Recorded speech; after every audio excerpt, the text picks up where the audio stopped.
Some silences aren't empty. Some silences are screams so loud the world just can't hear them. The bus shuddered to a stop in front of Willow Creek Elementary, but the girl in seat 14 did not move. Her name was Ava Monroe, 10 years old, small for her age. Wrapped in an oversized denim jacket that once belonged to someone she would never see again, she held a worn, smoke-stained bracelet in her left hand, a thin braid of leather and silver that had melted and fused together when the world she knew collapsed into flame. It was the last thing pulled from the ashes of her old life. One days without speaking, 5 schools, dozens of doctors, endless. Questions answered only with silence. The bus driver looked back at her the way people often did, gently, carefully, like she was made of glass and ash, but Ava didn't look up. She never did. Today, however, would not end the way it began, because before sunset, Ava Monroe would speak 3 words for the first time in 3 years, and those words would save her life, and the life of the silent creature waiting in Kennel 27 of the Silver River Rescue. Tater, a dog who had not made a sound in 196 days, a dog who was scheduled to be put down in 72 hours, a dog who had once belonged to someone he refused to stop waiting for. The car rolled along the old mountain road, pine trees bowing low on either side. As Elaine Carter tightened her grip on the steering wheel, the autumn wind shook loose bursts of bright red leaves as they traveled deeper up the hillside. Beside her sat her husband, Jonah, silent, shoulders stiff, eyes fixed forward, and in the back seat, Ava sat like a statue carved from memory and smoke, knees drawn up, fingers wrapped around her melted bracelet. No one spoke. There was nothing left to say. Ava had been 7 when the apartment fire took her parents. A faulty space heater, a spark in the wrong corner. A hallway filling with smoke before anyone had time to think. The firefighters carried her out, limp and coughing. They told her she was lucky, but they didn't. See what broke inside? Her voice had simply disappeared. Not damaged. Not lost, just gone. Elaine had found her picture in a binder at the child services office. Black hair tangled, green eyes empty, a hospital blanket wrapped around 2 small shoulders. Elaine had felt something crack open in her chest. She had begged Jonah to try fostering again, even though the last 2 attempts had nearly broken them. They had taken Ava in 3 months ago. 3 months of quiet. Footsteps and quiet meals and quiet nights. 3 months of trying to reach a child who floated, somewhere no hands could grasp. Yesterday, their caseworker gave the final warning. If there is no progress in the next 30 days, she will be moved to a long-term care facility, which is why, today, they were driving to Silver River Rescue Shelter, animal therapy, the final, desperate attempt. The parking lot was cracked and faded, gravel crunching under their shoes as they stepped out. The building was small, weathered, hopeful in that fragile way places become when holding too many stories of abandonment. A painted sign read, Silver River Rescue. Every life matters, but taped beside it was something else, effective immediately, funding reduced. Limited capacity. Elaine's stomach twisted. Inside, the shelter smelled of disinfectant and damp fur. The walls were decorated with adoption pictures, smiling families holding dogs that once had no one. A woman in a Navy shelter shirt stepped out from the office. Her name tag read Mara, mid-30s, hair tied in a messy bun, kind eyes marked with exhaustion. She crouched to Ava's height, but didn't touch her, somehow understanding without needing to be told. "Hi, Ava," she said quietly. "I'm glad you're here. You can just walk. You don't need to choose anything. Just look." Ava didn't respond. Her fingers moved across the melted bracelet, but she followed. The hallway echoed with barking. Dogs pushing forward, tails wagging, voices desperate. "Choose me, see me, take me." A golden lab pawed the cage. A terrier spun in circles. A beagle pressed its face against the metal, big brown eyes pleading. Ava walked past them all without slowing. No reaction, no flicker of interest. Just the steady, ghost-like movement that had become her way of living. Jonah shifted.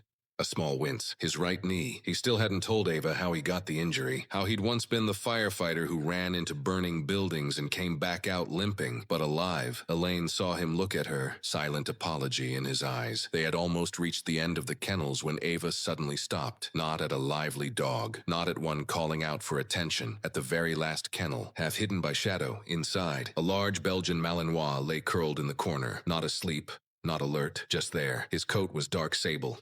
Beautiful once, now dull. He was strong but thin, one ear bent where an old injury had never healed right. He did not bark. He did not lift his head. He only stared at the concrete, as if remembering something he could not let go of. Ava stepped closer, her palm pressed to the cold metal. The dog's ears twitched. His eyes, dark, deep, unbearably knowing, lifted slowly to meet hers. No movement, no sound, just 2 souls recognizing each other without needing words. Mara's voice came gentle. Quiet, careful, that's Ranger. He was a search and rescue dog. He lost the firefighter he worked with. After the accident, he stayed beside the body and wouldn't leave.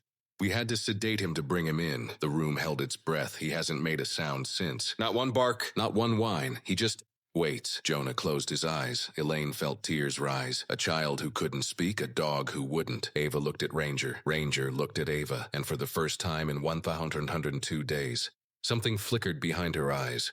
Something alive. Some bonds aren't formed in words.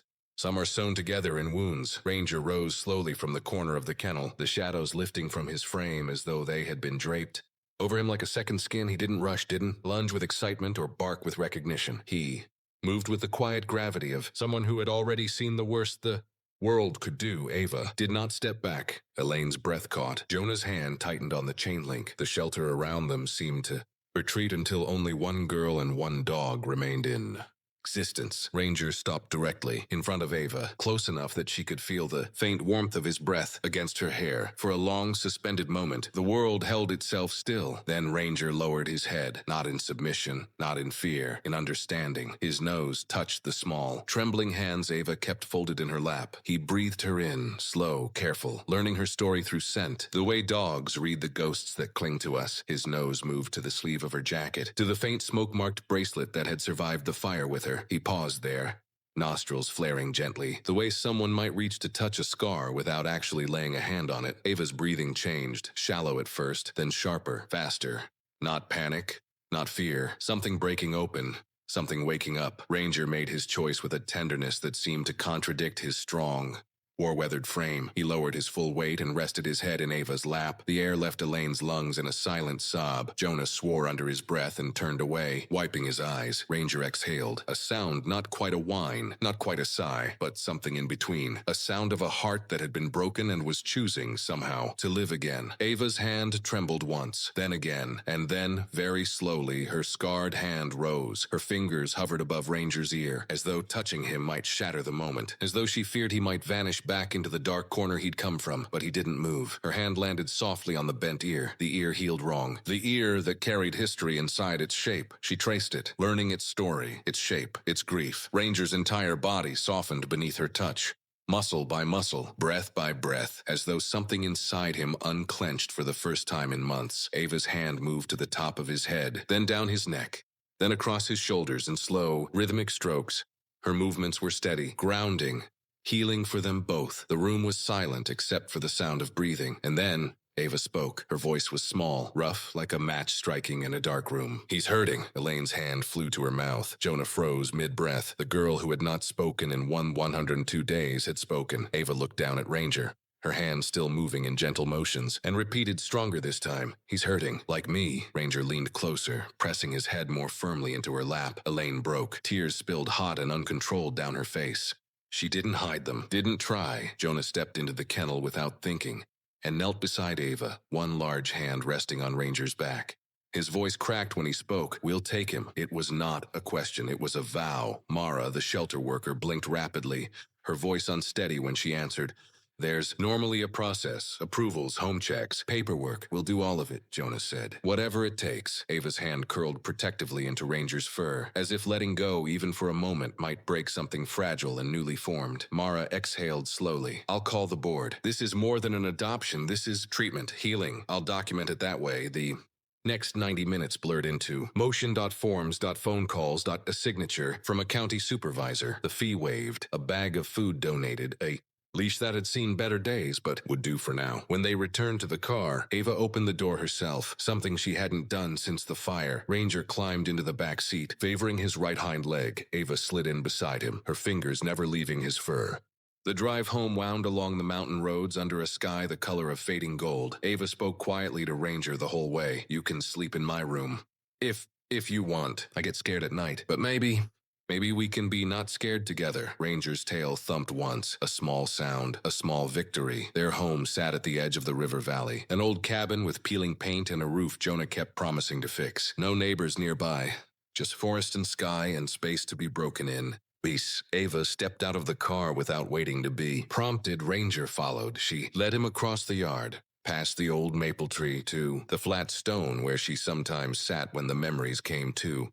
Suddenly she sat. He sat beside her, and the two of them watched the mountains breathe in the fading. Light Elaine stood in the doorway, her hand wrapped in, Jonah's, their daughter, yes, daughter was speaking again. Their home, which had been quiet in the wrong ways for months, filled with the right kind of quiet, the quiet of healing beginning. That night, Ava fell asleep with her hand resting on Ranger's back, and for the first time in 3 years, she did not wake up screaming. Healing does not happen in silence. It happens when one broken heart recognizes another. The therapy room smelled faintly of crayons and lemon cleaner. A soft rug covered the floor, along with shelves of puzzles, art supplies, and toys meant to make children feel safe, even when nothing inside them felt safe at all. Ava sat cross-legged on the floor, her back resting against Ranger's side. He was curled around her the way a tree might shelter a seedling, protective, gentle. Constant. Across from them, a boy named Oliver rocked back and forth, his small hands twisting the fabric of his shirt. He hadn't spoken in months, not since the car accident that took both of his parents. Ranger lifted his head, not toward the therapist, not toward Elaine, watching near the doorway. Toward Oliver. He inched closer, slow enough not to startle the boy. His movements were soft, almost reverent, like he understood the shape of Oliver's pain. At first, Oliver didn't seem to see him, but then Ranger extended his nose and lightly touched Oliver's knee. The rocking slowed. Oliver's fingers released the fabric of his shirt. He looked up, eyes red, unfocused, lost, and met Ranger's gaze. A sound escaped him, not a word.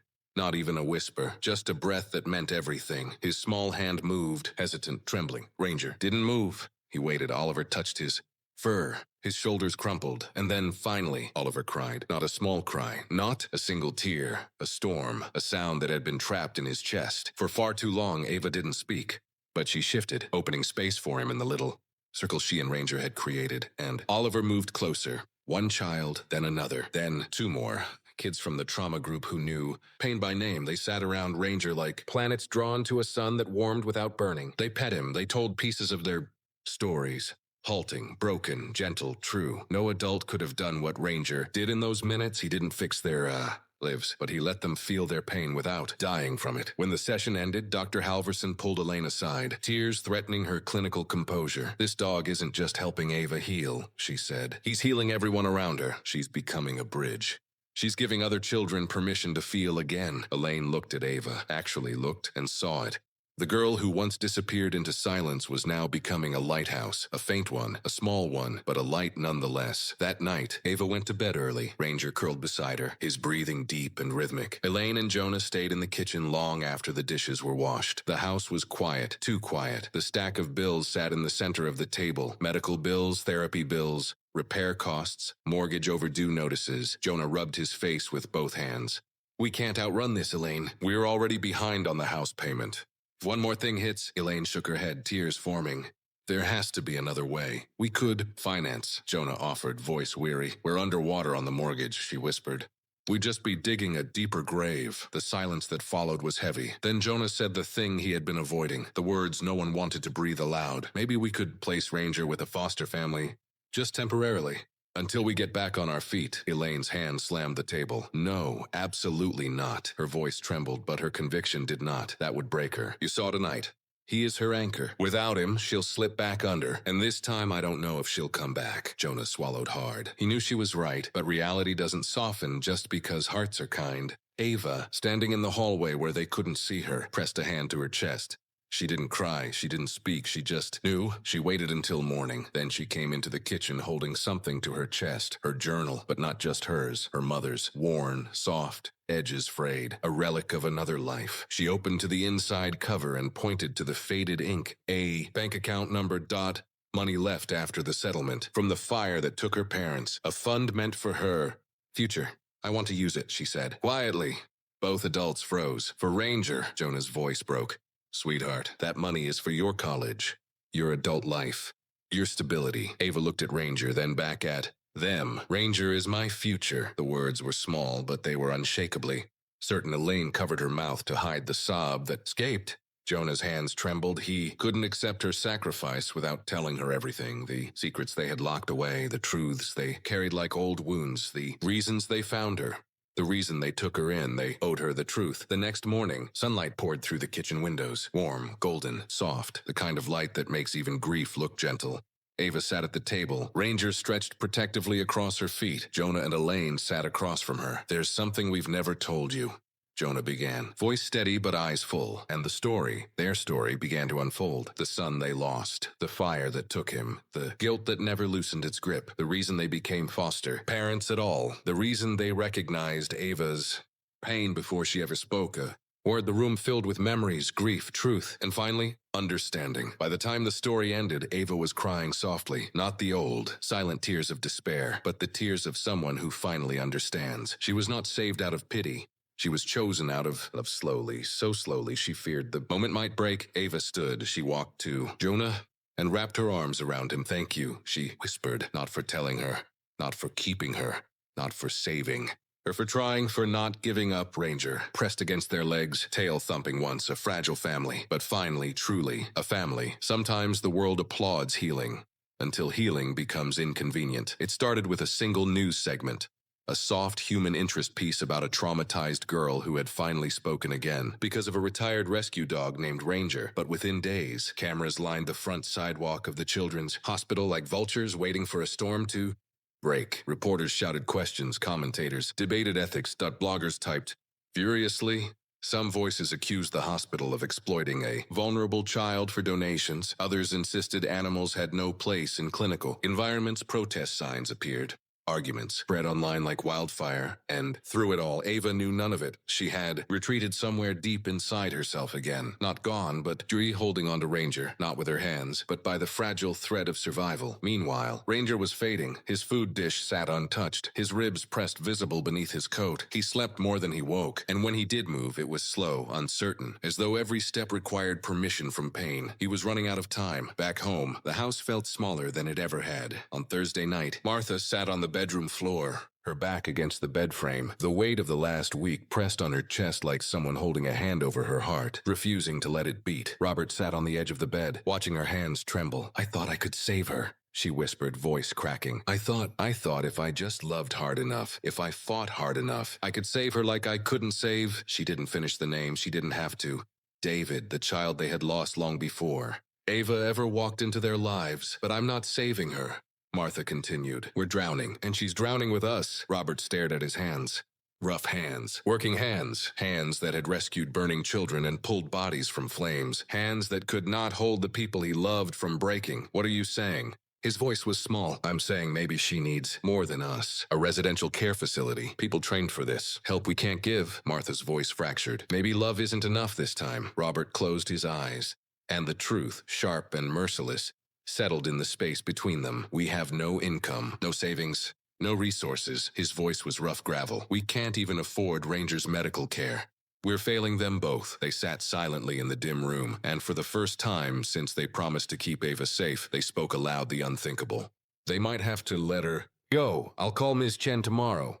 Martha's voice was barely a whisper. Ranger would go back to the shelter if he lived long enough. The house would be... So they would try to rebuild their marriage again. From ashes, David's framed photograph sat on the dresser, watching, silent, but fate was not done with them. Friday morning, a disturbance erupted in the hospital lobby. A young girl, small, shaking, her hand clamped in her foster mother's, was screaming so loudly the walls seemed to vibrate. Her name was Sophie. She had seen Ava on the news. Security tried to escort them out, but Sophie's wails only grew louder, breaking into sobs that tore through the air. She saved me. I have to see her. Please let me see her. Someone filmed, someone uploaded. Thousands watched. Within minutes, Dr. Halverson saw the video and made one phone call. Get Dr. Patterson.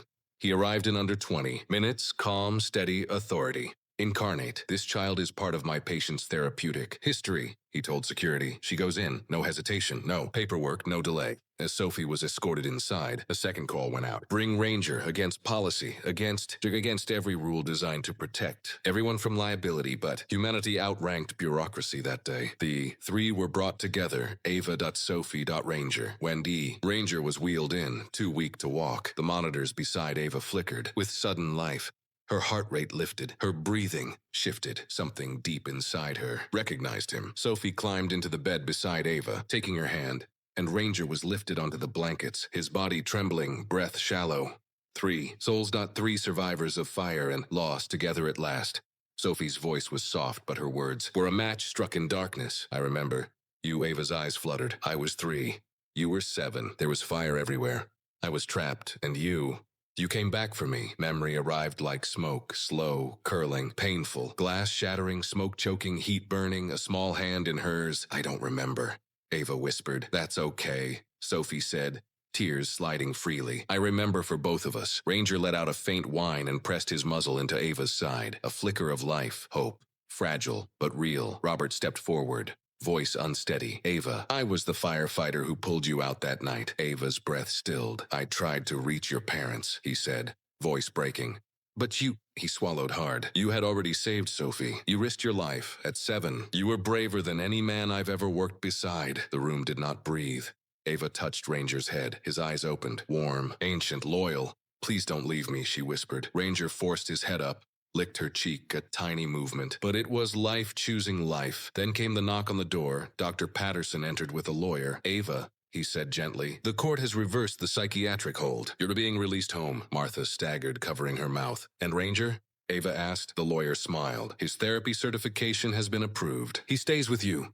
Everywhere, always, Martha sobbed. Robert's shoulders collapsed. Sophie laughed and cried at the same time. And the fundraiser? Robert asked, voice shaking. $7,000, Dr. Patterson said softly. The community showed up. The shelter would stay open. Ranger would get surgery, and Ava would not be taken away. They had been spared together. That night, Ava slept with Ranger's collar in her hands, but this time, she wasn't afraid of losing him. She was holding on to hope, real hope. Hope earned through fire, love, and the stubborn, quiet courage of children who refuse to stop surviving. There are moments that close a story, and moments that begin a new life. The adoption hearing took place in a quiet county courthouse, sunlight spilling through tall windows like warm summer honey. The air smelled of wood polish and hope. Ava stood at the front, her hands resting on Ranger's harness. The dog seated like a soldier at attention beside her. Judge Ellery leaned forward, her expression gentle rather than formal. Ava, she said, voice steady, you understand why we are here today? Ava nodded. Her voice didn't tremble anymore. Yes, ma'am. And do you want Martha and Robert Hayes to be your legal parents? Ava looked at them. Martha with her soft, fierce eyes, and Robert with shoulders broad enough to carry the world, but gentle enough to carry her pain. She didn't have to think. They already are my parents, she said.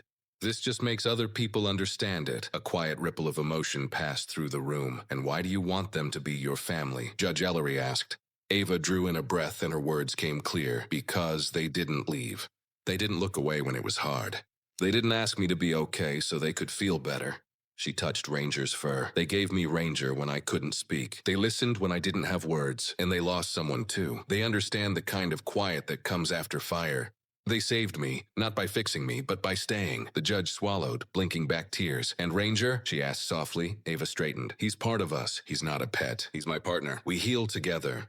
He belongs with me. A smile curved across the judge's mouth. I think we can make a note of that in the family record. The gavel came down lightly, almost tenderly. Congratulations, Ava Hayes. You are officially part of this family. The courtroom erupted in laughter, applause, relief, healing. Martha pulled Ava into her arms. Robert wrapped them both, and Ranger pressed his head into Ava's chest, tail thumping like a heartbeat finding rhythm again. They were whole, not perfect, but whole. The celebration at the farmhouse that evening felt like sunlight turned into sound. Neighbors, firefighters, shelter volunteers, therapy handlers, people woven into their story through grief and grace, filled every room. There was a cake with 12 candles. Because Ava hadn't been able to celebrate the year before. There were cards, stories, tears, music. Sophie was there too, never more than arm's reach from Ava. The two girls leaned against the porch railing. Ranger stretched sleepily between them. I have something to tell you, Sophie whispered. Unable to hold her smile in, Ava raised an eyebrow, teasing. Good or bad? Good. Sophie's grin sparkled. The Browns are adopting me, for real. No more foster homes. Ava's breath caught. Then she launched forward, hugging her. Sisters not by blood, but by surviving the same fire in different ways. And, Sophie added, wiping happy tears with the back of her hand, we're moving 2 houses down from you. Ava laughed. Bright, free, effortless. Ranger barked once as if in agreement. And, Sophie said, eyes glowing now, we're getting a puppy. One of Ranger's puppies, actually, Jennifer told us. I already picked her name.